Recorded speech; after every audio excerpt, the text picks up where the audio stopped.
14절에서 17절 4절만 읽겠습니다.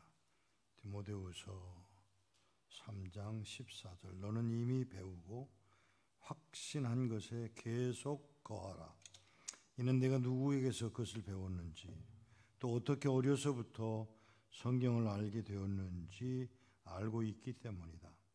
성경은 너에게 그리스도 예수에 대한 믿음을 통하여 구원에 이르는 지혜를 준다. 모든 성경은 하나님의 영감에 의하여 된 것으로 가르침과 책망과 바로잡음과 의로 훈련하기에 유용하니, 이는 하나님의 사람으로 완전하게 되어 모든 선한 일을 행할 능력을 갖추게 하려 합니다. 아멘. 하나님 아버지, 날이면 날이 있는 게 아니고 하나님의 때가 있고 하나님의 시간이 있고 또 그 시간을 저희들에게 주신 것을 감사합니다.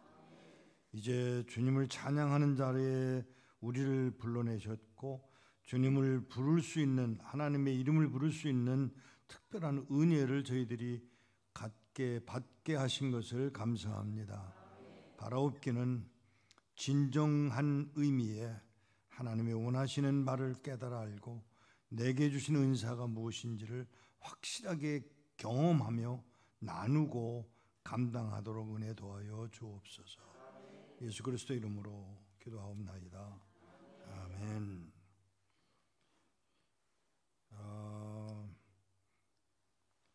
저는 3살 반 때부터 성경을 읽기 시작을 했습니다.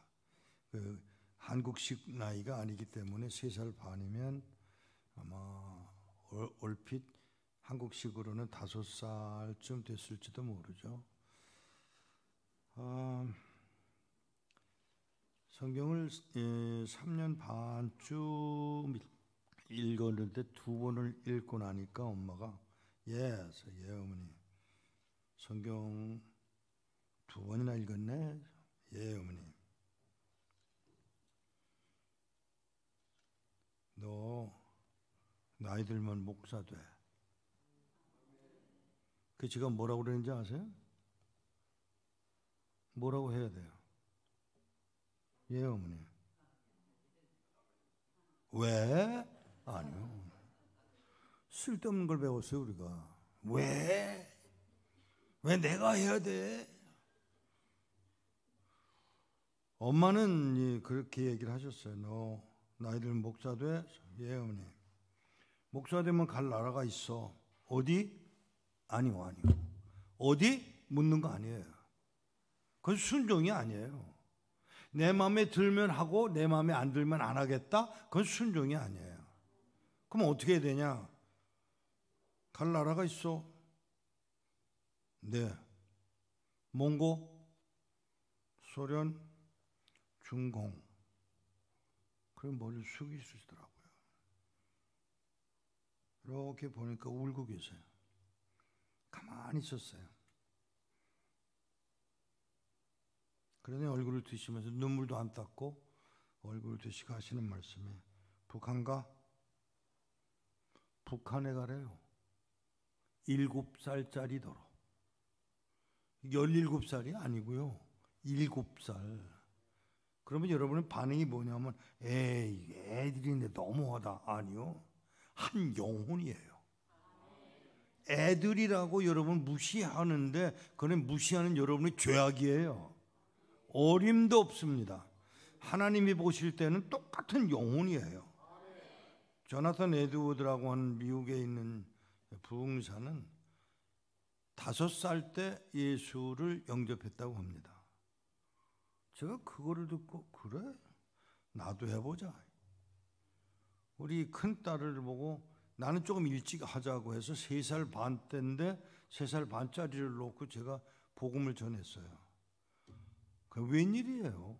3살 반짜리가 땅바닥에 무릎 꿇고 앉아서 그냥 우는 거예요. 죄인이라고. 이게 가능한 거예요. 영혼이라고요, 영혼. 근데 그걸 가르치지를 않고, 아니 가르칠 능력도 없고 엄마도 그 모양으로 살아가면 아이들에게 가르칠 수가 없죠. 그런데 7살짜리더러 북한과 어머니 10년이 지나도록 아무 말씀도 안 하시길래 잘됐다. 우리 엄마 까먹었다. 근데 그런 엄마는 까먹는 법이 없더라고요. 17살 되는 해에 엄마가 어머니 우리나라 여권, 미국 가려면 여권이 필요하니까 북한에 가려면 여권 가지고 북한 가겠냐? 대답은 뻔하죠. 못 가죠. 그래서 못 갑니다, 어머니. 그랬더니 하시는 말씀이 언니 저는 그때 처음으로 배운 게 뭐냐면 지금도 제가 그게 알쏭달쏭한데 여자들이 하는 말하고 남자들이 하는 말하고 말이 달라요. 이해하세요? 남자들만 지금 끄떡끄떡했어. 여자들이 말하는 투를 남자들이 이해를 못합니다. 이게 방향이 없어. 이리 갔다 저리 갔다 이 소리 했다 저 소리 했다. 그게 여자들이죠. 남자들은 그렇게 안 해. 논리적으로. 제 말 맞죠? 이게 아멘 지금 남자만 하잖아요. 이게 여자들이 안 통하는 거예요. 저는 그래서 성경을 쓸 때 남자들이 주로 쓴 것을 하나님 앞에 너무 감사해. 그걸 여자들이 썼으면 아마 6,000권을 썼을 거야. 그게 아니야. 그렇게 하면 안 돼. 엄마가 언니 그 뭐라 그래요? 싸워요? 가자. 어디? 아니요. 그거 묻는 거 아니에요. 따라갔어요. 서울 한복판에 어느 병원 앞에 저를 세워놓으시고 하시는 말씀이 기다려. 물어봅시다. 오줌 마리면 어떻게 해요? 그 자리에서 싸워. 이게 순종이에요. 나는 한국 사람들이 요즘 세대가 자녀들을 어떻게 가르쳤길래 저렇게 애들이 마구 행동하는지 이해가 되질 않아요. 여러분 제가 말하고 있는 게 무슨 얘기냐면 이게 한국식 문화 이런 소리 하지 마세요. 성경적으로 옳으냐 그르냐를 얘기하는 것 뿐이에요. 병원에 들어가셔서 저는 기다리고 있는데 한 30분 후에 나오셨어요. 얼굴이 안 좋으시더라고요. 다른 데 가보자. 그래서 2군데, 3군데, 4군데 병원을 거치고 집으로 돌아오는데 그때 서울에는 지하철이 아니고 전철이 있었어요. 이 얘기를 알 만한 어른들이 없지. 그죠? 모르시죠? 옛날에 서울에 전차 있었던 건 모르시죠? 뭐 그럴 거야. 아세요? 나이가 얼마나 되셨는데 그걸 아세요? 예?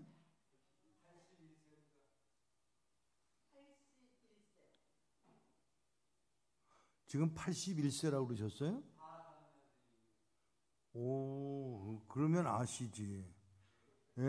그 후엔 몰라요. 전차를 타고 오는데 나 병원에 왜 갔든지 아니? 몰라요. 알고 싶지 않아? 몰라도 돼요. 왜? 어차피 하라는 대로 할 건데요, 뭐. 다시 말씀드릴게요, 여러분. 신앙생활이 어렵죠? 왜 어려운지 아세요? 내 뜻대로 안 되니까 어려운 거예요. 모든 걸 하나님의 뜻에다 맞추고 보세요. 그러면 골치 아플 거 아무것도 없어. 근데 그렇게는 안 하면서 불편하다 그래. 성경대로 하자고요. 나 오늘 여기 와서 이런 목사님도 있구나. 성경대로 고집하시겠다는 거예요. 성경대로. 하나님 말씀 이렇게 하셨으니까 이대로 가겠다는 거예요. 타협은 안 하시겠다는 거예요. 그런 분이 없어요, 요즘. 하나님 말씀이 기본입니다. 그렇게 살면 기적은 일어나게 되어 있어요. 근데 그렇게 안 살면서 기적을 바라기는 하는 욕심은 또 있어. 아니요. 성경대로 돌아가세요. 그러면 방법도 있고 길도 열어주시고 하나님이 다 책임지세요. 그렇게는 안 하고 딴소리들 하면 안 되죠. 집으로 돌아왔어요. 막 그러고 있는데 미국에서 무슨 연락이 왔냐면 6.25 때 5살, 6살 그런 나이에 있던 아이들이 지금 고등학교 2학년, 3학년 됐을 텐데 5명을 뽑아서 미국에 교환학생으로 1년 보내라 하고 미국에서 요청이 왔어요. 근데 그 이야기를 제 아버님이 어디서 들으시고 너 영어 좀 하잖아. 저 중학교 3학년 때 영어 통역했습니다. 영어가 어려워요? 그걸 어렵다고 그러니까 자꾸 어려운 거예요. 제가 미국 가서 보니까 깜짝 놀랐어요. 4살짜리도 영어 하더라고. 그렇게 할 수 있구나라고 생각하시면 얼마든지 가능한 게 영어예요. 그냥 안 된다고 생각하는 거예요. 아니요, 그렇지 않아요. 그래서 이제 시험을 치러 갔더니 아이고 많이도 왔대. 178명이 왔어요. 근데 5명만 뽑아. 시험을 치면서 아유 찝찝하더라고. 야 이거 여기 되겠나. 그런데 시험을 치고 났는데 제가 5명에 꽁지로 합격이 됐어요. 그러니까 합격은 합격이니까. 이제 미국 가는가 보다. 엄마는 너무 좋으셔가지고 그러는데 문제는 비행기 표값을 내가 내야 되는 거예요. 그러니까 이제 엄마가 병원에 왜 갔느냐. 제 미국 가는 비행기 표를 만들려는데 목사 집에 돈이 없어요. 그러니까 엄마가 왜 병원에 갔는지 설명을 하십니다. 눈을 뽑아 팔으려고 가신 거예요. 왜 미국에 가야 하느냐? 한국에서는 미국에 갈 수 있는 길이 없으니까 미국에 가서 미국 시민권 받으면 북한 선교할 수 있어. 이게 1962년의 얘기예요. 그러니까 미국 가라. 미국 가서 시민권 받아라.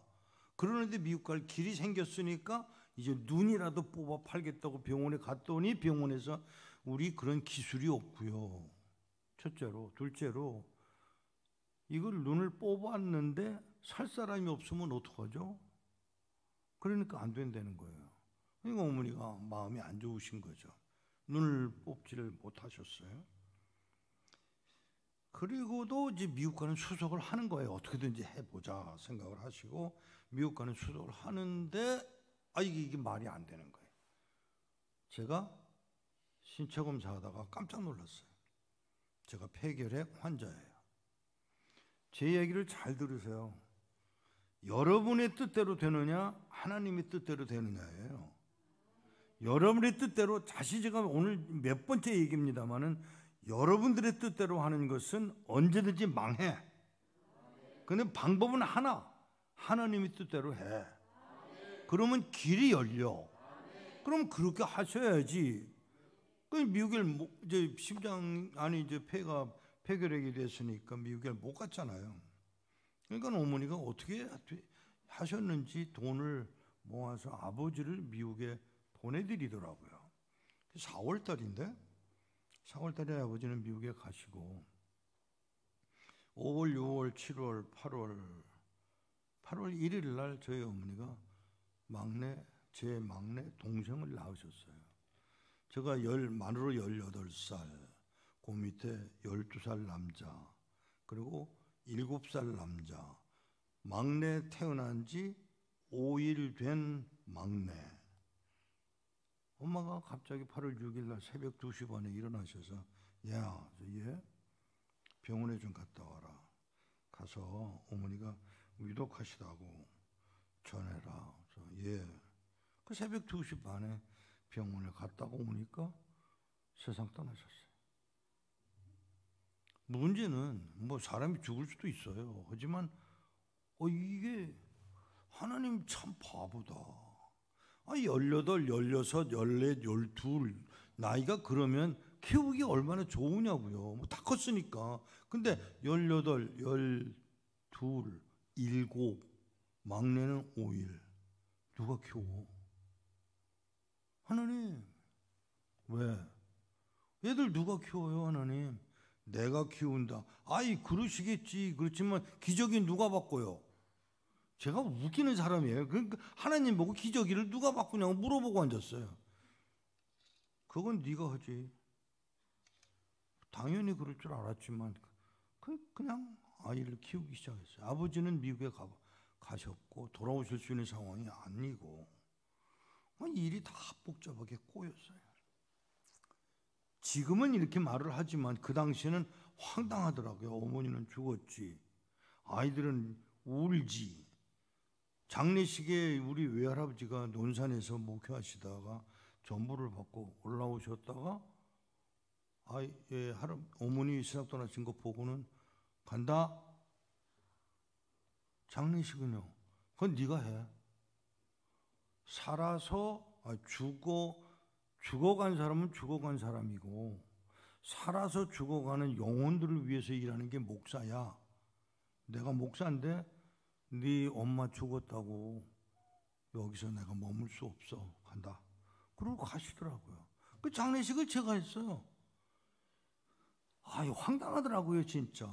애는 울지. 아버지에게는 한 달 후에나 알렸어요. 한 달 후에 알리고.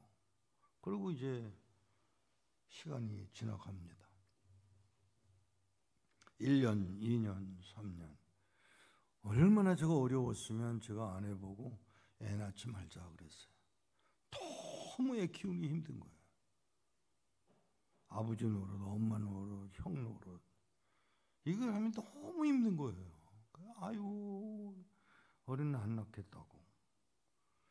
그런 생각을 했는데 어느 날 3년 반쯤 지나서 1967년 전화가 왔어요. 아버님한테서. 우리 집에 전화가 있을 리가 없죠.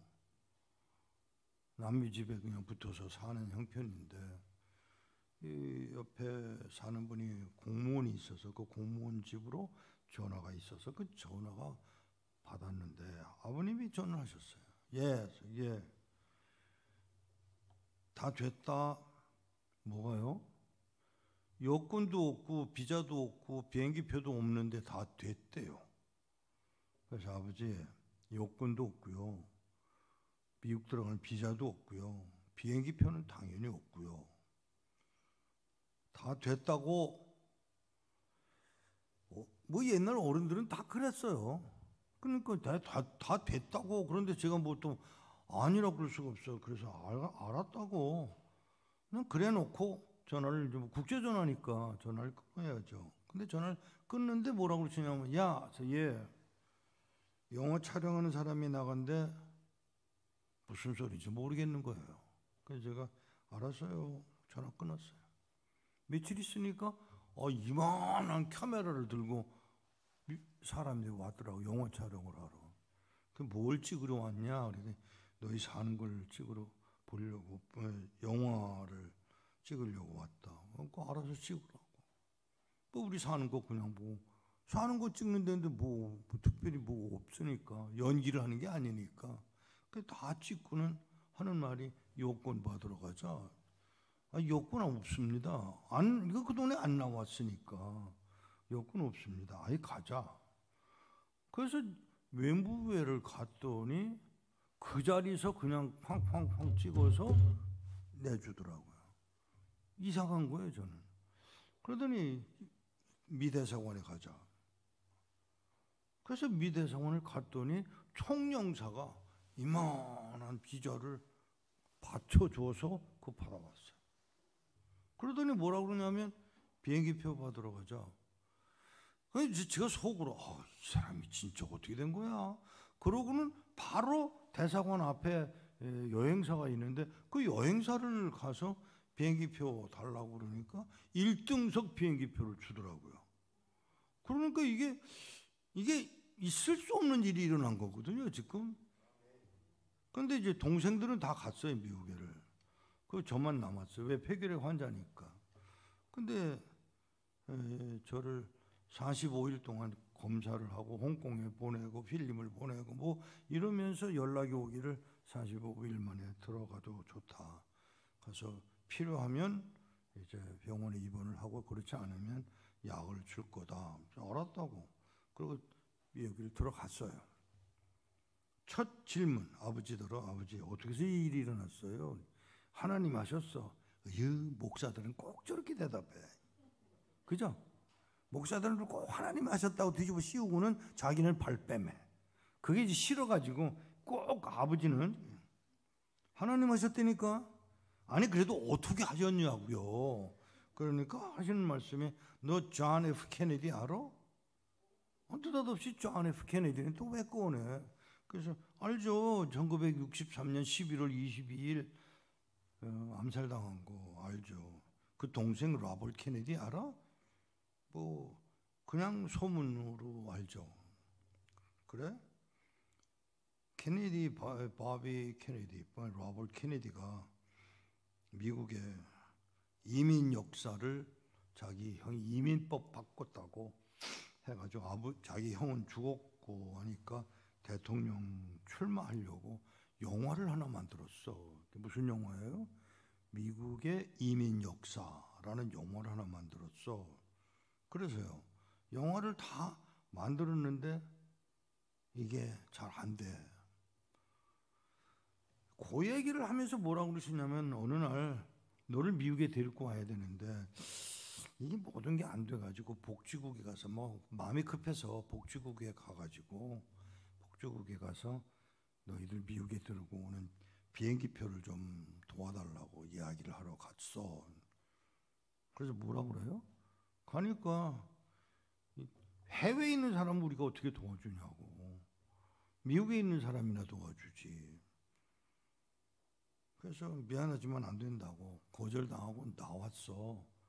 그 나오는데 하나님이 그 직원더러 야, 넌 내가 보낸 사람을 그런 식으로 빈손으로 보내면 어떡하냐 하는 음성을 들은 거예요. 그 이 사람이 놀래가지고 하나님이 저 사람? 뭐 이러고 이제 손짓발짓 해가면서 하나님하고 대화를 하는 거예요. 그러니까 그 사람 도와줘. 어떻게 해요? 그 명함이라도 줘. 그 명함. 하나님 내가 명함이 2,000장이 넘어요. 근데 어느 걸 주라고요? 찾아봐. 이렇게 찾다가 왠가 손에 잡히는 게 하나 있어서 이건가? 그리고 하나님 이거? 그러니까 하나님이 그래 그거다. 그러니까 나가시는 저희 아버지 불렀어요. 들어오라고. 그러니까 들어왔는데 명함을 주니까 명함을 받은 저희 아버님이 이렇게 보고서 뭐 이런 놈들이 있어. 안 도와주려면 말지. 무슨 늑대 제작소가 뭐야? 하고 그 명함에 늑대 제작소라고 써 있는 거를 보고 그러고는 화가 나셔가지고는 그 자리에서 북북 찢어요. 북 찢는데 이 사람이 쳐다보고 있으니까 미안해가지고 아이 땡 고맙다고 그러고는 주머니에 집어넣고는 나가서 아버님이 타고 다니시던 차가 굉장히 좋은 차였어요. 얼마나 좋으냐면 발동 걸면 한 10분 있어야 움직이는 차예요. 얼마나 좋은 차인 줄 아시죠? 제가 왜 좋은 차라고 그랬는지 아세요? 10분이 살린 거예요. 하나님 보시기에 그 10분이 필요한 거예요. 그 10분 동안에 아버님은 자동차에 발동을 부릉부릉 하면서 심심하시니까 주머니에서 찢어버리려고 버렸던 명함을 꺼내서 이렇게 보고 이게 늑대가 아니네. 잘못 보신 거예요. 한번 가보자 하고 찾아갔는데 그게 어디냐면 로버트 케네디가 부탁해서 영화를 만드던 회사예요. 그러니까 이제 우리 아버님은 거기 가서 뭣도 모르고 가서 이거 받고 찾아왔는데요. 그러니까 잘 왔다고. 그런데 그 미국 사람이 아주 독실한 기독교인인데 그 사람이 저희 아버님을 보시더니 그 복지국에서 연락을 받았는데 그 형편이 어떤지 설명을 좀 해보라고. 그러니까 쭉 다 얘기를 하니까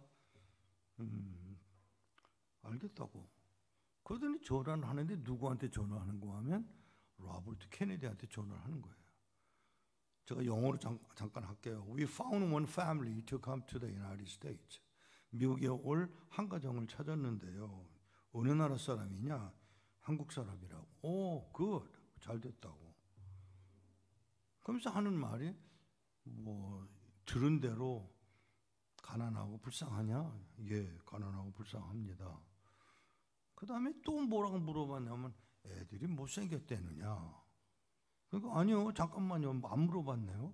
그러고 저기 서 있는 저희 아버님을 보고 당신 애들이 못생겼어? 그러고 물으니까 저희 아버님이 Are they ugly? 애들이 못생겼어? 그러니까 저희 아버님이 기다렸다는 듯이 Yes, they are.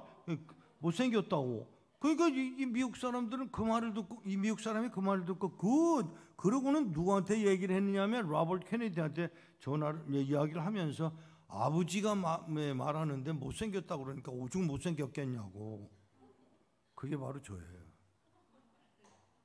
잘 들으세요. 못생긴 것도 하나님의 목적입니다. 이 교회는 정말 살아있다. 그 말을 듣고 아멘 하는 교인들이 별로 없는데 이 교회는 훈련이 잘 돼 있네. 못생겼다, 잘생겼다 이게 문제가 아닌 거예요. 하나님의 뜻이냐 아니냐의 문제인 거예요.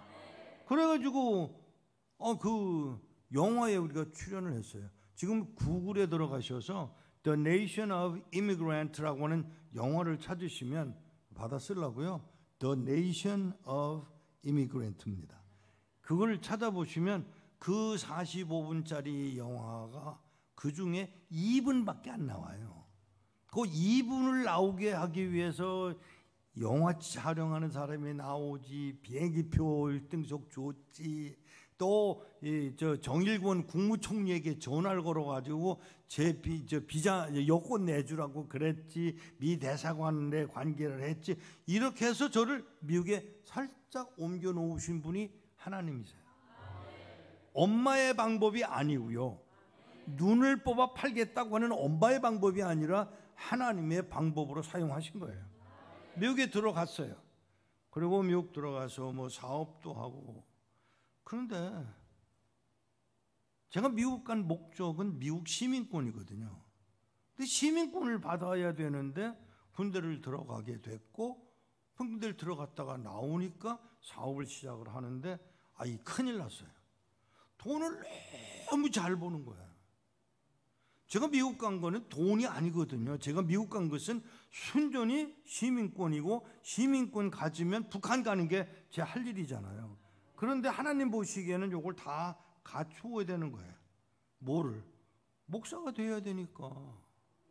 목사는 안 되고 이거 자꾸 딴 생각만 하고 있으니까 사업을 하고 있던 저를 하나님이 다른 분들을 통해서 이 집사, 그때 집사니까 이 집사, 신학교 가라. 근데 신학교를 가라고 그래서 신학교를 갔는데, 신학교 가서 신학을 마치고 났는데 그 일이 일어나고 있는 중에 하나님께서 저를 보내신 곳이 중국인 거예요. 훈련원에 와서 훈련받고 중국에 들어갔다 나오면서 제 가슴에, 미국 사람들은 이렇게 표현해요. I left my heart in China. 중국에다가 내 심장을 놓고 왔다. 이런 표현을 쓰는데 제가 정말 그렇게 됐어요. 중국에 들어갔는데 웬거예요? 제가 가서 보니까 저는 목회가 싫어요. 목회하는 걸 너무나 보고 고생하는 걸 보고 그것도 똑같은 사람들 매일 만나는 것도 꼴 보기 싫고. 그런데 저는 목회는 싫은데 중국에 들어갔다가 나오는데 이건 할 수 있겠다. 그게 뭔지 아세요? 밀수예요, 밀수. 제가 성경을 얼마나 잘 밀수를 하느냐 하면 소문난 밀수꾼입니다. 근데 뭐든지 맡겨보세요. 제가 밀수해드릴 테니까. 정말 잘해. 내가 보기도 이거 안 되겠는데는 법이 없어요. 뭐든지 할 수 있어요. 심지어 다이아몬드 밀수하는 것처럼 쉬운 게 없어요. 근데 하나님은 저를 엉뚱하게 중국의 성경을, 북한의 성경을, 이란의 성경을, 이라크의 성경을, 러시아의 성경을. 근데 그 와중에 제가 발견한 게 뭐냐 하면, 제가 뭘 가지고 있는 은사가 뭐냐 하면, 하나님의 백성들의 필요를 채우는 일을 제가 잘하는 거예요. 어느 날 이스라엘에 갔는데 웬 미국인 여자가 이스라엘에서 책방에서 일을 하고 있더라고요. 그래서 제가 뭐라고 그랬냐면, 당신 미국 사람인데 왜 여기 와 있냐 그랬더니, 나 여기 미국에 1년 동안 시간을 정하고 좀 자원봉사로 와 있다고. 그래? 근데 그 말을 듣고 제가 뜬금없이, 나는요 성경을 밀수하거든요. 그러니까 이 사람이 깜짝 놀라가지고, 그래요? 그러면 소련어 성경도 할 수 있어요? 근데 그때 제가 소련어 성경 하나도 손 못 대본 때예요. 근데 소련어 성경을 할 수 있어요? 그래서 잠깐만 기다리라고. 몇 권이나 필요한데요? 그랬더니 3,000권. 3,000권의 소련어 성경을 이스라엘에서 필요로 한대요. 그래서 잠깐 알겠다고 연락처 달라고 연락처를 받고 미국으로 돌아오자마자 제 친구들한테 전화를 했어요. 새벽에 전화를 걸어가지고, 야, 내가 지금 소련어 성경 3,000권이 필요한데 이것 좀 어떻게 해결해봐. 잠깐 기다려. 여러분 놀라지 마세요. 저는 미국에서 뭘 하나 배웠냐면, 하나님의 일이라고 그러면 만사를 제쳐놓고 돕는 사람들이 있어요. 우리는 그거 좀 배워야 돼. 아니, 전화를 걸어서 새벽, 거기는 지금 새벽 2시인데 2시에 전화를 걸어가지고, 야, 내가 지금 성경책, 소련어 성경책 3,000권이 필요해. 그러면 알았어. 4시간 왜 전화해? 그러고 전화 끊어요. 그게 미국 사람들이에요. 그래서 그 말을 듣고 기다린 4시간 후에 전화가 왔는데, 이 목사, 성경이 어디서 필요해? 이스라엘에서 필요해. 언제까지 가져가면 돼? 잠깐만 기다려봐. 아니, 성경을 찾았느냐고 하는 게 문제지. 그랬더니 찾았어. 뉴질랜드에서 성경을 인쇄를 했는데 3만 권을 인쇄를 했는데, 소련어 성경을 3만 권을 인쇄를 했는데 실수를 해가지고 인쇄소에서 3,000권을 더 찍었대. 이게 남았는데 어디다가 버릴 데도 없고 바다에다 갖다 버릴 수도 없고, 그래서 끙끙 앓고 있는데 지금 바로 그 성경 3,000권 보내줄게. 그래서 저는 그 말을 듣고 알았어. 그랬더니 자기네들이 자기네 비용으로 뉴질랜드에서 이스라엘까지 성경을 보내버리고 만 거예요. 제가 그걸 보고, 야, 이거 우리들도 이런 걸 배우면 좋겠다. 배우면 좋겠다 그래 놓고, 에이, 내가 하지 뭐. 이게 내가 할 수 있는 일인가 보다. 그리고 얼마 있는데 또 전화가 하나 왔어요. 이 목사, 왜? 난 이 목사 중국어 성경 하는 건 알아. 근데 내가 지금 소련어, 고어로 된 소련어 성경이 376권이 필요해. 이것도 정확하게 376권은 또 뭐야? 그랬더니 그 동네에 다 소련 사람들이 살고 있는데 이 사람들은 이 현대어로 된 소련어를 모른대요. 그러면 그 옛날에 인쇄된 걸 찾아야 되는데 그걸 내가 어디 찾지? 너 사람들 많이 알잖아. 한번 해봐. 그래가지고 또 전화를 걸기 시작했어요. 전화를 했더니 어디서 필요한 거냐? 그랬더니 캄차카만에 있는 소련 옛날 사람들이 필요한 고어 소련어 성경을 필요로 한대요. 몇 권 필요하다 그랬지? 376권. 알았어. 한 일주일 있으니까 전화가 왔어요. 이 목사, 지난번에 우리한테 얘기할 때 몇 권 필요하다 그랬어? 376권. 참 신기하다. 뭐가? 40년 전에 뉴욕에 있는 중국인이 소련을 위해서 성경을 40년 전에 찍은 고어 성경을 최근에 컴퓨터로 조작을 하다가 보니까 376권이 홍콩 성서 공회에 지금 놔져 있는데 버리지도 못하고 이걸 어디다 쓰지? 그러고 놓고 투덜거리고 있던 사람을 찾았어. 몇 권이야? 376권. 그랬더니 어디로 보내? 알라스카로 보내. 그래서 알라스카로 그거 보내줬어요. 얼마나 고마워하는지 몰라요. 제가 받은 은사가 뭐냐? 이렇게 연결해줘서 하여간 하나님의 백성들에게 전해주는 일을 하고 있는데, 그게 제 은사예요. 한번 적당히 하는 게 아니고 정말 잘해요. 진짜 그렇게 잘하는 줄 몰랐어요. 이걸 진짜 세상 일로 밀수하는 일을 했으면 돈 좀 꽤나 벌었을 거예요. 근데 그게 아니고 하나님의 백성들, 하나님의 나라 백성들이 성경을 필요로 한다고. 어느 날 조금 다른 얘기를 하나 할게요. 우리 형제하고 같이 중국에 들어갔는데, 들어가면서 뭘 자꾸 찾느냐면, 우리나라엔 그게 그 따위는 없었어요. 그때는.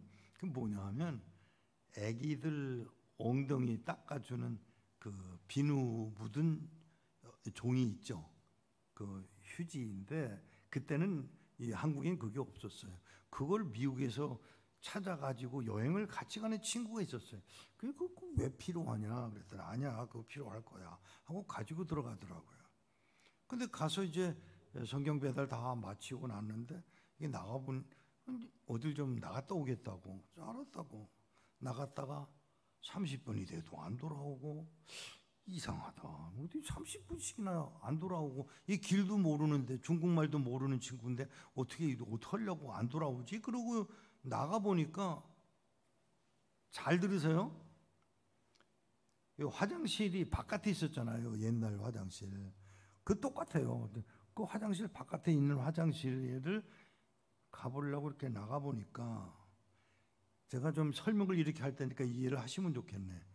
화산이 이렇게 둠성 꼭 가는 길에 있어요. 뭔지 아세요? 화장실에 들어가기가 싫으니까 그냥 여기서 그냥 화산을 만들어 놓은 거예요 지금. 그래가지고 뭐 그런가 보다 그러고서는 화장실을 이렇게 가서 보니까 사람이 없죠. 그래서 돌아왔어요. 사람은 없지, 거기 가는 길에 화산들은 많이 있지. 이상한 생각을 하고 또 30분 기다려도 안 오니까, 내가 그걸 이렇게 들여다볼 걸 그랬나? 거적이라고 그러죠. 왜 쌀가마니 찢어 놓은 거, 그 거적이 이렇게 들여다볼 걸 그랬나? 그러고서는 가가지고 이름을 부르면서 거적을 이렇게 들여다보니까 사람은 없어요. 근데 거기 화장실이 옛날 화장실인데, 동그란 나무를 반을 켜서 이 납작한 부분을 밑에다 놓고 둥그런 부분을 지금 막 겨울이 되어 가는데 이게 얼어 있는데, 거기다가 생전 그런 화장실을 안 써본 이 친구가 거기에 올라서다가 그만 미끈, 그러니까 밑에 빠진 거예요. 근데 이게 지금 막 겨울이 시작되는 판이라 위에는 얼었는데 밑에는 안 얼었어. 이게 쏟아져 올라와 가지고 이 똥으로 세례를 받았어요. 그걸 끌어내 가지고, 그 친구를 끌어내느라고, 우리는 뭐 똥이 안 묻었겠어요? 우리도 똥 다 묻고 뭐 난리 치고, 그 동네 그 당시에는 이 더운 물이 안 나오던 때라 가마솥에다가 물을 데워서 5가정이 옆에서 도와줘가지고 물을 데워가지고 목욕을 시키고 났는데, 제가 뭐라고 물어봤냐면, 또 올래? 그러고 물어봤어요. 근데 그 사람이 다시 그 땅으로 돌아간 것은 그건 별개 문제고요. 거기 더운 물을 가마솥에다가 데워서 갖다 준 그 주민들이 도대체 예수가 뭐길래, 성경책이 뭐길래 저렇게까지 똥통에 빠지면서도 또 오겠다고 그러는 사람들은, 저 사람들은 도대체 뭐길래, 도대체 예수가 뭐야? 그리고 5가정이 예수 믿은 거 아세요?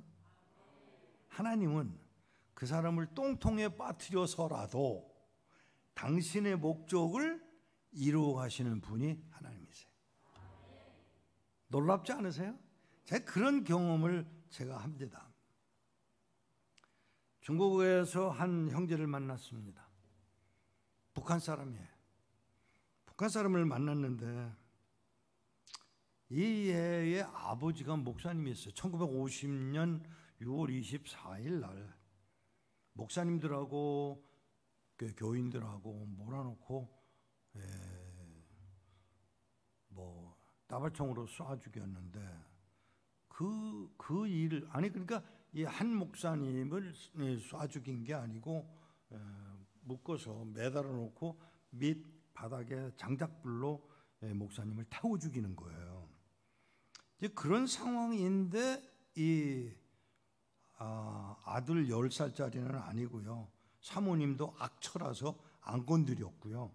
고 목사님하고 49명의 장로 집사들 열심히 있는 사람들 다 놓고 총으로 쏴서 죽였어요.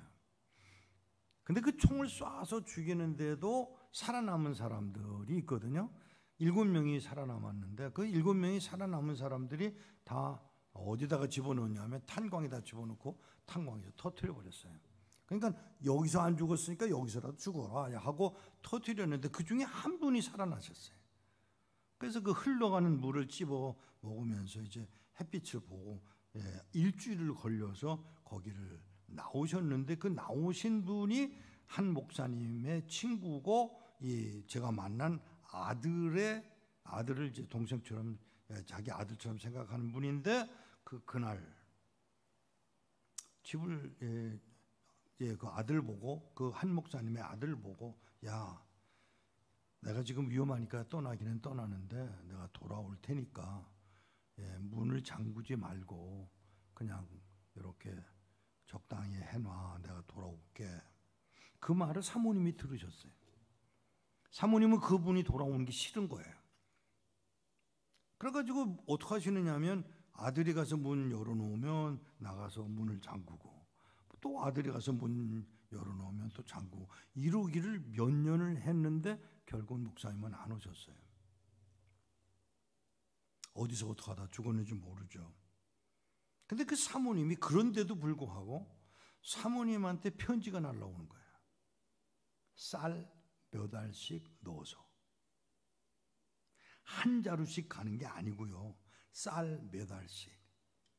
그래가지고 그 쌀 몇 알씩 오는 걸로 죽을 해서 먹으면서 그 아들 한 원모인데 그 아들이 아버지에 대한 원망, 하나님에 대한 원망, 엄마에 대한 원망 이런 거를 가지고 술을 많이 마시고 술 취해서 돌아다니다가 이 친구가 어떻게 중국을 왔어요. 그래서 그 친구를 제가 만났어요. 목사 아들이라며 저보다 나이가 5살 위에요. 그러니까 6.25 때 얘가 10살이에요. 제가 6.25 때 15살이었으니까 10살이에요. 목사 아들이라며 왜 그따구리 살아? 그래가지고 그 친구를 데리고 이제 복음을 전하고 그리고 내가 너 사는 건 내가 책임져 줄 테니까 좀 제대로 살자. 그래가지고 설득을 시켜서 그때부터 시작해서 이 친구를 끊임없이 도왔어요. 근데 사람이 변하기도 하더라고요. 변했어요. 아주 신앙생활을 잘하고 그러는데 어느 날 북한에 자기 친구들 옛날에 술 먹고 같이 놀던 그런 친구들을 만난 거예요. 그러니까 야 뭐 너 뭐 요즘 뭐 돈도 잘 쓰고 다니더라 뭐 이런 말을 듣고 그만 실수를 해서 술을 먹고 실수를 해서 이상 목사가 도와준다는 말을 했고 그것 때문에 들통이 나서 1995년 11월 14일 날 신의주에서 처형당했어요. 총을 쏴서 죽어버렸어요. 근데 그때 그들이 알아낸 말이 뭐냐면 이삭 목사 1995년에 저를 알아냈는데 그 친구가 끌려가면서 처형당으로 가면서 조그만 쪽지에다가 뭐라고 써서 저한테 보내왔냐면 제가 나이가 자기보다 나이가 5살이나 아래인데도 저한테 형님 그랬어요. 형 먼저 가. 죽는다 그 얘기가 아니라 내가 하나님 나라에 먼저 가. 이 말이에요. 정확하게 95년 11월 14일 날 그렇게 처형을 당했습니다. 예수 믿는다고 할머니 한 분이 나이 60대, 제가 처음 그분을 만났을 때 저는 40대였는데 할머니 한 분을 만났어요. 이 할머니를 만났는데 이 할머니가 너무 이쁘게 생겼어요. 나이 60이 됐는데도 이쁘더라고요. 그래서 그 할머니더러 제가 농담이 아니고 진짜로 할머니 그 나이에 참 이쁘시네요. 그랬더니 여자들 보고 나이 들었다고 이쁘시다 그러면 싫어할 여자 하나도 없죠. 그죠? 왜 반응이 이래? 진짜예요. 근데 너무 좋으셔가지고 그래? 내가 이뻐. 예, 너무 이쁘시네요. 근데 이분이 뭐라고 하냐면 내 잔등도 보여줄까? 거기에 뭐가 있구나 싶어서. 무슨 말씀이세요? 내가 뭘 당했는지 모르지? 몰라요. 여러분 놀라지 마세요. 문화혁명 때, 모택동 때 중국의 사람이 얼마나 죽었는지 아세요? 8천만 명이 죽었습니다. 공산당들이 한 짓을 여러분 잘 아셔야 돼요. 일본 사람들이 중국에 들어가서 죽인 사람의 수가 2,300만입니다. 그런데 중국에서 공산당들이 이 모택동 때에 죽인 중국 사람들이 8천만 명이에요. 한국의 인구보다 훨씬 많은 숫자예요. 그런데 어떻게 죽였냐? 이 할머니의 예예요. 할머니가 끌려나가면 이 팔은 이쪽 마차에, 이쪽 팔은 또 다른 마차에, 이쪽 발은 또 다른 마차에. 그러니까 네 마차에 여기 붕 떠서 있으면 서로 마부들끼리 끄떡끄떡 하면은 그냥 달리기 시작하면 이 개구리 찢어서 우리 구워 먹던 거 기억나시죠? 꼭 그렇게 찢어 죽임을 당한 성도들이 있었어요. 예수 믿는다는 이유로. 근데 이 할머니가 자기 차례가 되어오니까 얼마나 기도했겠어요. 혹시라도 회개하지 않은 게 있을까 싶어가지고 막 기도하고 자기 순서가 돼서 나가니까 말이 하나밖에 안 남은 거예요. 그러니까 거기다가 빨가벗겨서 배신자랍니다 하고 써붙이고, 그리고는 이 팔을 묶어서 마차에다가 묶어놨는데, 신장로 아세요? 신장로 하시는 분은 저분뿐이야 이제.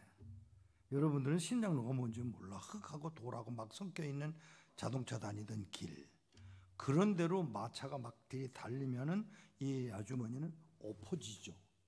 그 엎어지는데 얼굴은 당하지 않지. 그러다가 너무너무 힘이 드니까 엎어진 상태에서 막 가슴이 다 찢겨 나가는데 자기가 스스로 몸을 돌려서 뒤로 돌리니까 잔등은 들이 찢기는 거예요. 그걸로 끝났으면 얼마나 좋았을까요? 그걸로 끝나지 않았어요. 피가 아물지도 않았는데 고등학생들이 이 할머니를 강간을 합니다. 3개월 동안 매일같이 50명, 30명에서 50명 남자아이들이, 고등학교 학생들이 강간을 합니다. 윤간을 합니다.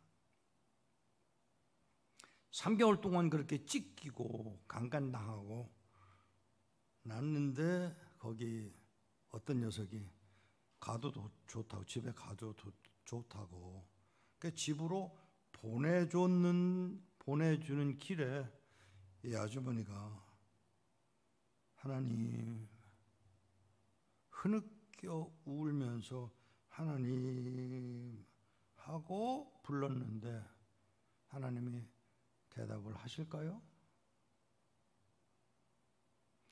하나님이 대답하시는 대신에 하나님이 흐느껴 우는 음성을 들었다고 합니다. 그 할머니 저보고 하나님도 우시나? 그래서 제가 그때 지혜로운 말이 필요해서 하나님 뭐라고 답을 하죠? 근데 뭐라고 제가 대답을 하게 하나님이 허락하셨냐면, 딸이 그렇게 당했는데 울지 않을 아버지는 없네. 하나님이 자기 딸이 그렇게 믿음을 지켜가며 고통을 당했는데 외면했을 리가 없습니다. 아주머니, 하나님이 우셨을 겁니다. 그지? 집에 들어가서 열쇠를 받아다가 문을 열고 방에 들어가서 앉았는데 곰팡이 나는 냄새, 남편도 떠났고 새끼들도 떠났고, 그 이북 사람들은 자기 아이를 새끼라 그래요. 새끼들도 떠났고 나 혼자 그냥 털썩 주저앉아서 부뚜막에 앉아 있는데 누가 어깨에다가 손을 얹어 놓더래요. 깜짝 놀라가지고 보면 아무것도 없어요. 그리고 눈을 감고 기도를 하려고 그러면 그 따뜻한 손, 그걸 느끼시는 거예요, 이 할머니가. 이분의 해석, 주님이 날 기다리고 계셨어. 주님이 날 기다리고 계셨어. 76살 되셨을 때 세상을 떠나셨는데 저를 찾으시더래요. 그래서 왜 이 목사를 찾느냐 그랬더니, 다른 목사님들은 와서 내 말을 믿어주지 않더만 그 이상 목사는 내가 그 얘기를 할 때 울면서 내 얘기를 믿어주더라며. 그게 그렇게 좋았던 거예요. 사랑하는 여러분, 이게 제가 갖고 있는 은사입니다. 하나님의 백성들을 만나서 들어주고 그들의 필요를 채워주고. 여러분 혹시 저 가리방이 뭔지 기억나세요? 가리방 모르시죠, 여러분은? 이 철판에다가 글씨를 써서, 그러면 그걸 이게 원지에다가 써서 잉크를 돌리면 그 옛날에 그렇게 했었어요. 근데 중국에 가보니까 그게 필요하더라고요. 근데 한국은 그게 없어요. 그래서 그걸 수소문을 했더니 이 아프리카에서는 그걸 여전히 쓰는데, 이 한문을 그렇게 쓰려고 그러면 원지가 찢어집니다. 자꾸 찢어져요. 획이 많으니까. 그런데 그걸 획을 그렇게 손으로 쓰지 않고 기계에다가 돌리면 기계가 돌아가면서 글자를 이렇게 톡톡톡톡톡 찍어서 글자를 찍어줘요. 그러니까 찢어지질 않는 거예요. 그래서 그거를 독일에서 수입을 해서 중국에 보내주는 일을 또 했습니다. 세월이 지나면서 이렇게 가만히 보니까 제가 할 일이 그거예요. 성도들의 필요. 러시아에 1986년에 러시아에 들어갔습니다. 바이칼 호수 곁에, 그러니까 헬싱키로 해서 헬싱키에서 핀란드의 헬싱키에서 기차를 타고 레닌그라드로, 레닌그라드에서 모스크바로, 모스크바에서 일쿠츠까지 가는데, 헬싱키에서 들어갈 때는 아예 그냥 홀라당 벗겨가지고 몸조사를 해요. 심지어 엎드리라고 해서 자기 플라스틱으로 된 장갑을 끼고 항문에다가 손가락을 집어넣어서 그게 뭐가 있는지를 확인하는 사람들이 그 사람들입니다. 실제로 그 일을 저희들이 해요. 사진을 찍어서 사진 필름을 그 항문에다 넣어갖고 나오는 일을 저희들이 하기 때문에 당연히 그럴 줄 알지만, 지금은 디지털로 하니까 상관이 없지만 그때는 그랬어요. 그리고 제가 가지고 들어갔던 성경은 다 압수당했고, 그리고 일쿠츠의 바이칼 호수 곁에 갔는데, 어느 호텔 식당에서 이렇게 식사를 하려고 기다리는데 웬 미국인이 너 어디서 왔냐? 나 미국에서 왔다고. 어디서 왔어? 캘리포니아에서 왔어. 그래? 나는 필라델피아에서 왔거든. 그래서 이야기가 됐어요. 근데 저보고 하는 말이, 주일날 교회 안 가? 왜 그렇게 물어? 내가 여기 소련에 14년 동안 사는데 교회를 아무리 찾아도 교회를 찾을 수가 없대. 지하교회를 찾을 수가 없더래요. 그래서 어떻게 했냐고. 못 찾았어. 혹시 너 주소 있어? 그래서 제가 소련 말 모르잖아요. 그때는 이게 좋아가지고 이렇게 보면 그걸 기억을 하면 손으로 그려서 쓸 수 있어요. 그래서 그려서 써가지고 이 주소인데 갈래? 가지. 그 대신 거기 가는 건 가는 거고 우리 집에 와서 점심 먹어라. 그래서 점심 먹으러 이게 소련에 사니까 그래도 뭐 좀 잘 사는 줄 알고 점심 먹으러 갔다가 그만 얼마나 실망을 했는지 몰라요. 당근 요만한 거 하나, 오이 요만한 거 하나, 그리고 이빨 빠지기 딱 좋은 떡 같은 빵, 그게 다예요. 그래서 이 소련이 생각한 것보다 굉장히 가난하게 사는구나. 그래서 생각을 하고 그 사람 집에서 그런 식사를 마치고 돌아와서 주일날 아침에 그 사람이 차를 갖고 와서 보니까 호텔 바로 앞에 있는데 지하교회가 있더라고요. 찾아 들어갔어요. 10시 반에 예배 시작인데 제가 가니까 9시 45분인데 여기 아주머니가 여기 앞에 서가지고 에베소서를 이렇게 낭독을 하더라고요. 영어를 하는 사람은 이 언어가 달라도 가만히 듣고 있으면 이게 어디 성경을 읽고 있구나 하고 알 수 있어요. 그래서 기다리고 있는데 이 아주머니가 여기서 성경을 10시 반까지 읽고 저 문을 향해서 걸어 나가더라고요. 그런데 이상한 거는 거기 있는 성도들이 다 울어요. 이상하다. 왜 이렇게 우나? 무슨 일이 있나? 10시 반이 되니까 이쪽에서 문이 열리고 성가대원들이 나와서 이쪽에 성가대원들이 저쪽으로 향해서 앉는데 13명 성가대원, 반주자, 지휘자, 그리고 여기는 장로님들, 머리가 하얀 장로님들 한 7, 8명, 그리고 젊은 목사가 이 앞에 서고 새파랗게 이 젊은 목사고요. 나이 많은 목사님은 저 뒤에서 휠체어에 밀려서 여기 나와 앉아 계시더라고요. 저는 예배 시간에 기도하는 시간에 꼭 눈 뜨고 봅니다. 아주 웃기는 일들이 많아요. 이 눈 화장이 아직 안 끝났는데 기도가 끝나. 이쪽은 화장이 끝났어. 근데 이쪽은 눈이 화장이 안 끝났어. 그러면 이게 아주 난처한 거예요. 이런 일들을 제가 많이 봐요. 그래서 일부러 보는데 그날도 제가 중간에 앉아서 기도 묵도 시간에 성경을 성경 읽기 전에 묵도를 하는데 뭐가 조금 달라요.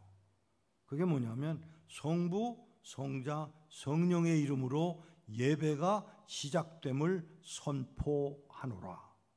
그게 저는 생전 들어보지 못하던 그런 말을 하고, 그리고 묵도성이 시작되는데 성가대원들을 보니까 성가대 지휘자는 오른손으로 지휘를 하고 왼손은 눈물 닦기 바쁘고, 반주자는 건반이 미끄러서 반주가 제대로 안 되고, 성가대원들은 우느라고 이게 찬양이 아니라 닭소리고요. 이게 뭐가 있지? 설교를 하시는 목사님은 휠체어에서 밀려 나오셔서 손을 들고 축복을 하고, 성경을 읽을 때 다 일어나서 성경을 읽고, 이런 것들이 있지만 다들 우는 거예요. 근데 더 놀라운 사실은 성찬식을 하는데 장로님이 은잔을 가지고 와서 제 옆에서 서 계신데 움직이질 않으시길래 제가 이렇게 올려다 보니까 이분이 울고 계신 거예요. 잔을 들고 울고 계신 거예요. 이 교회에 뭐가 있구나 이렇게 생각을 하고 그 잔을 들고 있는 모습을 보니까 눈물을 닦지도 않고 저한테 넘겨주어서 그 행주로 이렇게 닦고 잔을 마시고 옆에다 넘겨주고, 이렇게 해서 성찬식을 끝냈습니다. 예배가 끝났어요. 마지막 목사님이 축도할 때는 온 교인이 다 일어나서 그냥 통곡을 하며 우는 거예요. 이상하잖아요. 무슨 일이 있지. 그래서 제가 거기 중간에서 의자에 올라서서 저 혹시 영어 할 수 있는 사람이 있느냐, 한 분이 손을 들더라고요. 그게 일로 오시라고 오셨어요. 그래서 그분 보고 뭐라고 물어봤냐면 교회에 무슨 일이 있어서 이렇게 우시나요? 그랬더니 전혀 생각지 않았던 말을 하더라고요. 오늘 우리는 마지막 예배를 드렸습니다. 예배가 마지막이라는 거예요. 이게 무슨 일이 있어서요? 그랬더니 하는 말이, 모르시는군요. 예, 모릅니다. 제가 제 집으로 돌아가겠죠. 4시간 걸어서 집에 갑니다.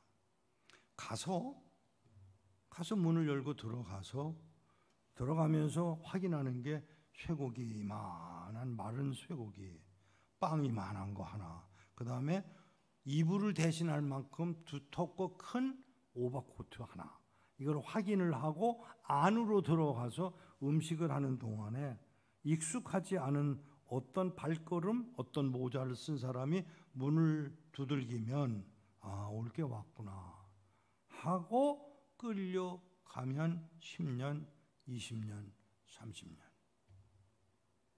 예배하러 왔다가 그것 때문에 문제가 돼서 끌려가면 10년. 그러니까 이분들은 그게 마지막 예배인 거예요.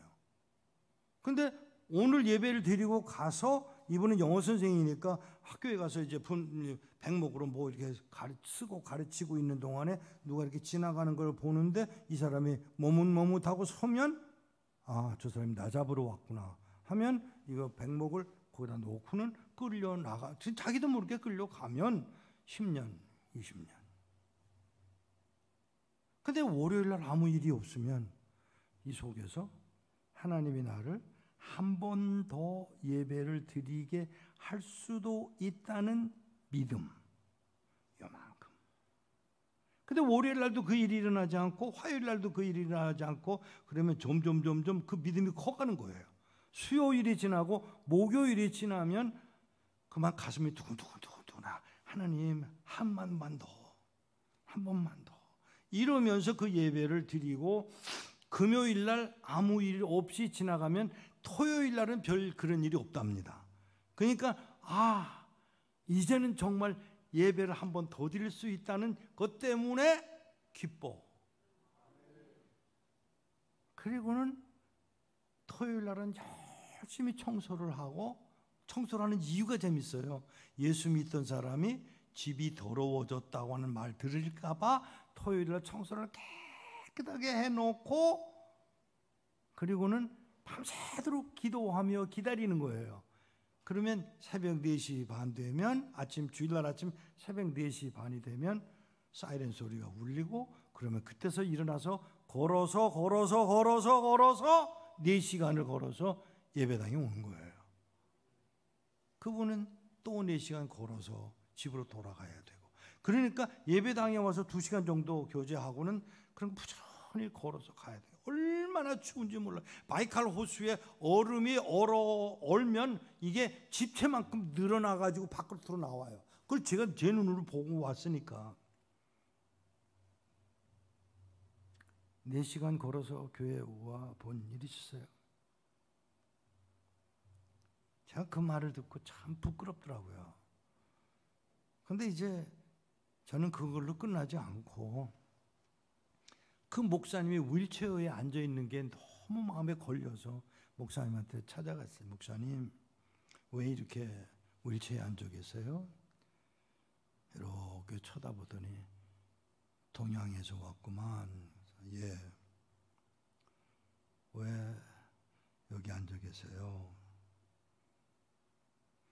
구멍을 뚫어서, 얼음이 얼었을 때 구멍을 이만하게 뚫어서 밧줄에다 나를 묶어서 그 얼음 속에다 집어넣었다 꺼냈다, 집어넣었다 꺼냈다 8번을 그렇게 당하면서 반신불수가 되신 거예요. 근데 제가 목사니까 그걸 그냥 넘어갈 수가 없어서 제가 한마디 했어요. 목사님 그렇게 고문하던 사람들 용서하셨어요?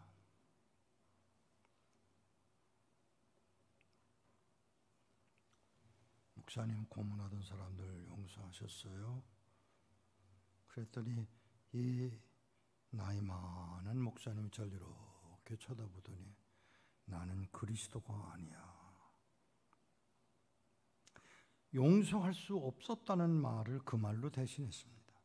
나는 그리스도가 아니야. 그게 그냥 제 가슴에, 그리스도가 아니야. 나는 그리스도처럼 했어야 되는데 그걸 못했어. 이런 의미로 받아들이고 저와 같이 갔던 미국인 때문에 그 자리를 떠났습니다. 3년 반쯤 지났을까? 저를 소련에 갈 수 있도록 도와줬던 미국 형제한테 전화가 왔어요. 이 목사, 예. 3년 반 전에 소련 갔다 온 거 기억나지? 기억나죠? 그 할아버지 목사님 어떻게 된지 알아? 몰라요. 세상 떠났어. 세상 떠나시기 전에 한 번 더 그 얼음 구멍을 파고 또 집어넣어서 한 번 더 당하셨어. 그리고는 거기서 나오셔서 하셨던 말을 전해줄게. 동양에서 왔다는 그 친구가 날더러 용서했느냐고 물었는데 내가 그때 내가 그리스도가 아니야 라고 대답을 했지만 그 청년한테 미안하네. 이제야 그리스도처럼 닮아보려고 용서하노라고 했어. 그리고 전해줘. 그 젊은이를 알게 되면 만나게 되면 내가 용서하고 떠났다고 전해줘. 이게 그리스도인에 가는 길입니다. 어떻게 해요? 그 길이 우리의 인간적으로 보면 안쓰러워 참 그럴 수가 있을까 싶지만 아니에요. 북한에서 나오는 사람들을 데리고 한국으로 나오는 분들이 많습니다. 또 그 일을 하는 일이 참 귀하고요. 근데 저는 그렇게는 안 하고 돌려보내고 북한 땅으로 돌려보내는 일을 계속해서 해왔습니다. 그러던 어느 날 전화가 왔어요. 목사님, 북한에서 성도들이 65명이나 되는 성도들이 살려달라고 서울에 오게 해달라고 요청이 왔는데 어떻게 해요? 이 사람아 나 그거 못하잖아. 아니에요. 목사님 보시고 결정하세요. 그래서 14시간 비행기를 타고 북경에 갔고 14시간 기차를 타고 또 7시간 버스를 타고 또 택시를 대절해서 산골짜기로 들어갔습니다. 79살 난 할아버지, 제 나이에요. 79살 난 할아버지 한 분하고 60난 젊은이 3명이 나왔는데 그 분들하고 이야기를 시작했습니다. 할아버지더러 79살 난 할아버지더러 할아버지 왜 나오려고 그러세요? 그랬더니 이분이 한마디 나 찬송 한번 막 놓고 부르다가 죽었으면 좋겠어. 그래서 서울 가려고. 그래요? 그 말을 듣고 모른 척 할 수가 없더라고요. 그 65명이나 되는 사람들 가운데 이렇게 생각을 했으면 우리 어머니가 있다면 모른 척 하겠냐. 우리 이모가 있다면 또 내 아내나 내 딸들이 있다면 모른 척 하겠냐 생각을 하고 제가 도와드릴게요. 그랬더니 이 할아버지가 잠깐만 이 목사님이 우리 돕겠다는 건 고마운데 하나님한테 물어보고 결정합시다. 그러세요. 나가시더라고요. 아내다가 부엌에다가 부탁을 했어요. 밥을 준비하시라고. 밥 먹고 떠나겠다고. 중국에서 먹는 된장 되게 맛있어요. 정말 맛있어요. 그래서 그걸 먹고 떠나겠다고 이야기를 해놓고 우물우물 하는데 벌써 들어오시더라고요. 그래서 보니까 이렇게 보니까 땅을 질질 끌고 들어오시는데 제가 보기에 안 좋아 보이더라고요. 그래서 할아버지 하나님 보고 뭐라고 그러셨어요? 저 미국에서 온 이 목사가 우리 도와주겠다고 그러는데 따라갈까요? 라고 하나님께 물었답니다. 하나님 뭐라고 그러세요? 하나님이 뭐라고 그랬냐고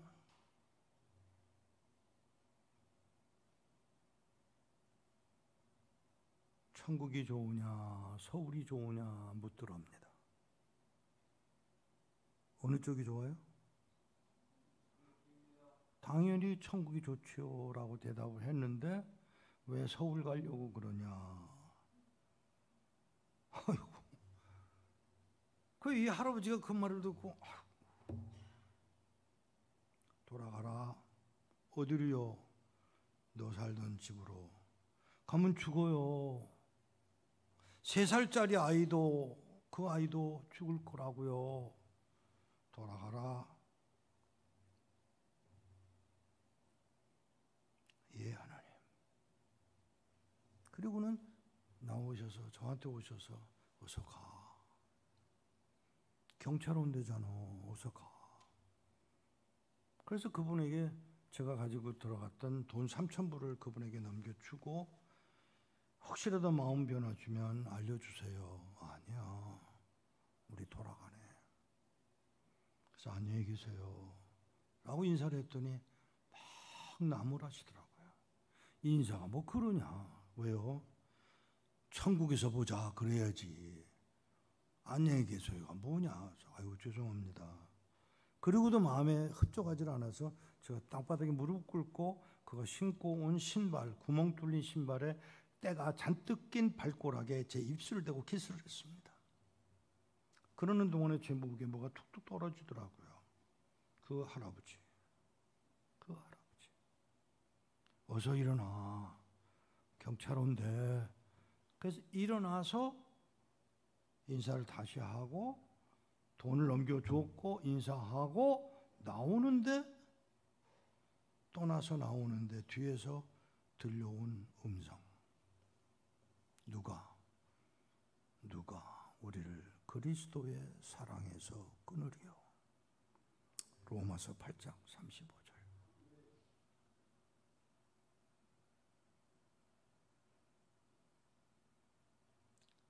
사랑하는 여러분, 그 믿음을 지켜가는 사람들이 어떻게 되는지 궁금해서 4년 반 후에 제가 그 동네를 다시 갔어요. 그러니까 마침 택시를 탔는데 그 운전수가 그 운전수예요. 그래서 이 아저씨 이러고 저를 뒤돌아보더니 당신 양심이나 있어? 왜요? 그 사람들은 어떻게 되는지 알아? 몰라서 왔죠.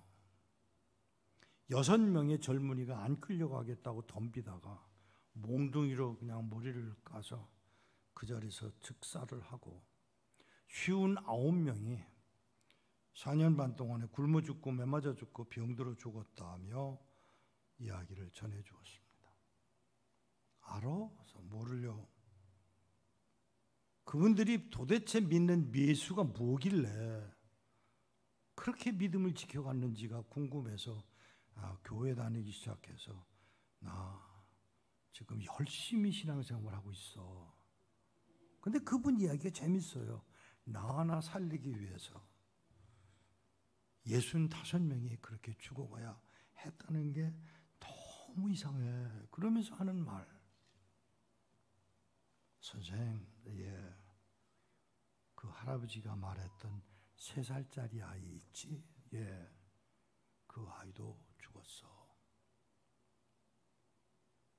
천국이 더 좋은 곳인 줄 알고 그곳에 가겠다고 3살짜리까지 죽어가야 되는 그 믿음을 지킨 사람들. 전화 하나가 왔습니다. 이 목사, 북한 성경 몇 권이나 찍었어? 15만 권이요. 왜 15만 권만 찍었어? 그럼 어떡하죠?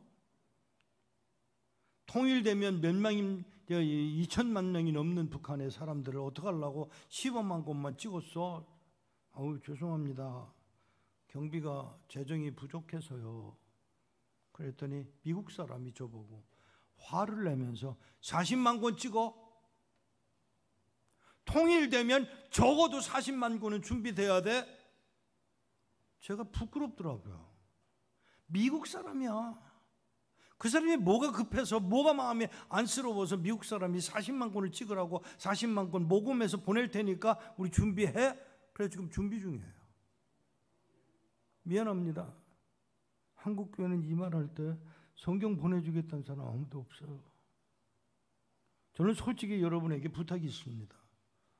성경 한 권씩이라도 우리가 보내기를 원합니다 하고 여러분들이 헌금해 주시면 감사하겠습니다.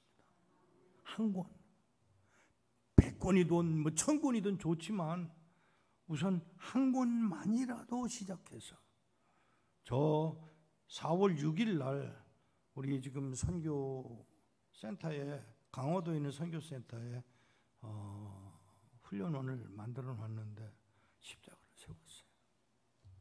종각을 저희 외할아버지가 세웠던 교회의 종을 찾아내 가지고 그걸 가져다가 종각을 세우고 종을 세워놨습니다.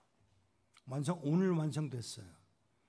그리고 지금 뭘 하느냐 하면 그 십자가도 세워놨는데 지금 밤에 빨간 불이 켜진 걸 아직 제가 못 봤습니다만은 이제 오늘 내일 돌아가서 보려고 합니다. 사랑하는 여러분, 여러분들에게 주어진 여러분들의 이웃입니다. 여러분들의 이웃을 기억하시고 성경 한 권만이라도 헌금하실 수 있게 되기를 바랍니다. 기도하겠습니다. 하나님,